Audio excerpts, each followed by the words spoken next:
आइए दोस्तों अगले सवाल पे चलते हैं। In an amount was lent for 1 year at the rate of 18% per annum compounding annually. Had the compounding been done half yearly, the interest would have increased by 324. What was the amount lent? ठीक है, चार options दिए हुए हैं। तो एक amount है जिसको 18% पर एनम कंपाउंडिंग एनुअली के हिसाब से लैंड किया गया है। लैंड मतलब उधार दिया गया है। अगर उसने उसको कंपाउंडिंग दिया होता हाफ ईयरली पे, मीन्स हाफ ईयरली में उसको इंटरेस्ट मिलता, तो उसको 324 का फ़ायदा होता। तो हमें यहाँ बताना है कि वो क्या क्या अमाउंट थी। तो आइए ऐसे क्वेश्चंस में आप या तो मान लीजिए कि आपने 100 रुपीज़ उधार पे दिए, ठीक है, 100 रुपीज़ उधार पे दिए। तो 100 पे 18%, इसको एक साल जब कंपाउंडिंग हो रही है, एक साल की बात जब हो रही है, पहला केस एनुअल कंपाउंडिंग, ठीक है। तो 100 पे 18% का इंटरेस्ट रेट लगा। तो 100 पे 18 हुआ तो 118। हमारा कंपाउंड इंटरेस्ट इस केस में कितना हो जाएगा, 118 माइनस 100 कितना हो गया, 18। कंपाउंड इंटरेस्ट 18 हो गया। 100 हमने माना हुआ है, ठीक है, प्रिंसिपल में। अब हम हाफ ईयरली कंपाउंडिंग कर लेते हैं। हाफ ईयरली कंपाउंडिंग में आपको पता है कि रेट भी हाफ हो जाते हैं, ठीक है, रेट भी क्या हो जाते हैं, हाफ हो जाते हैं। तो यहाँ पे देखिए 100 हमने माना, इसी अमाउंट को माना, ठीक है, अमाउंट चेंज मत कीजिएगा। तो 100 6 मंथ्स पे इसको 9% पे कितना मिला, 109, ठीक है। 6 महीने पे इसको मिला 109। अगले 6 महीने पे क्या हुआ, 109 पे फिर 9% मिला, तो कितना मिला, 118.81, ठीक है। ये हो गया हाफ ईयरली कंपाउंडिंग, ठीक है। हाफ ईयरली में इंटरेस्ट जुड़ जा रहा है प्रिंसिपल पे। तो 100 पे 9 रुपये मिले तो 109, फिर 109 पे अगले 6 महीने पे मिले 9.81, तो कितना हो गया, 118.81। इस केस में हमारा सी आई कितना हो गया, 118.81 माइनस 118.81। तो आप देख सकते हैं कि ये हमारा सी आई जो हाफ ईयरली है, हाफ ईयरली कंपाउंडिंग में 18.81 है और ईयरली में 18 है।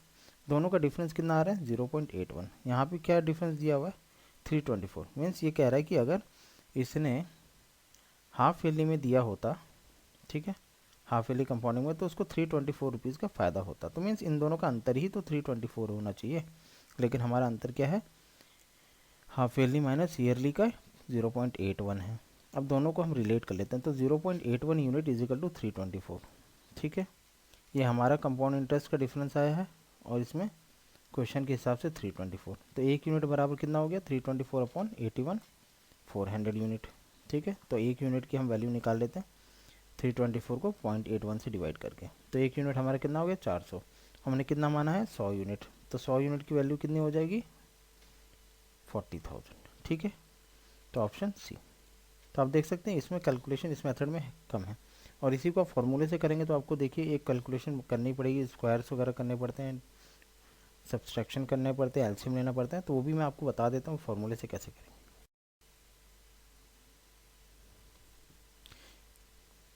तो यहाँ पे देखिए सी आई हाफ ईयरली माइनस सी आई ईयरली का फॉर्मूला क्या है, क्योंकि हमें ये गिवन दिया है 324 है, दोनों का डिफरेंस हाफ ईयरली और ईयरली सी आई का, ठीक है। तो हम इसी फॉर्मूले को यूज़ करके आंसर को निकालेंगे। तो P into 1+r/2/100 to the power of 2, ये तो हो गया अमाउंट माइनस प्रिंसिपल। हमारे पास सी आई हाफ ईयरली आएगा, ठीक है, अमाउंट का फॉर्मूला हो गया। यहाँ पे एक साल के अमाउंट का क्या फॉर्मूला हो गया, 1+r/100 माइनस पी, ठीक है। वैल्यूज़ को पुट कर देते हैं। आर हमारा 18% है, तो दूसरे केस में क्या हो जाएगा, ये r/2। तो 18/2 कितना हो गया, 9/100 to the power of 2 minus p, ठीक है। ये दोनों पी कैंसिल हो जाएंगे जब ब्रैकेट खोलेंगे, तो माइनस पी 1+r, यहाँ पे क्या है 18/100 टू द पावर ऑफ 1, ठीक है। एनुअल कंपाउंडिंग केस है, ये हाफ ईयरली कंपाउंडिंग केस था, इसलिए यहाँ पे आपके रेट हाफ हो गया। तो यहाँ पे आप फर्दर इसको सिंप्लीफाई करेंगे तो एलसीएम लेके 109/100 का स्क्वायर बचेगा और यहाँ पे 118/100 हो जाएगा, ठीक है। इसको आप स्क्वायर कर लें और यहाँ पे आपको वैल्यू जो दी है ये 324 आप यहाँ पे लिख लें।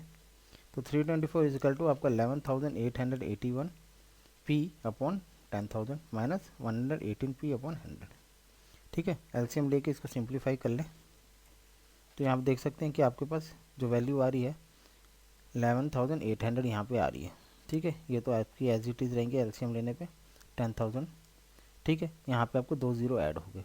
अब आप देखिए दोनों का डिफरेंस आप सामने देख सकते हैं कि कितना है, 81 पी आ रहा है, जैसे हमारा पिछले सिचुएशन में था। तो 324 is equal to 81p upon 10,000।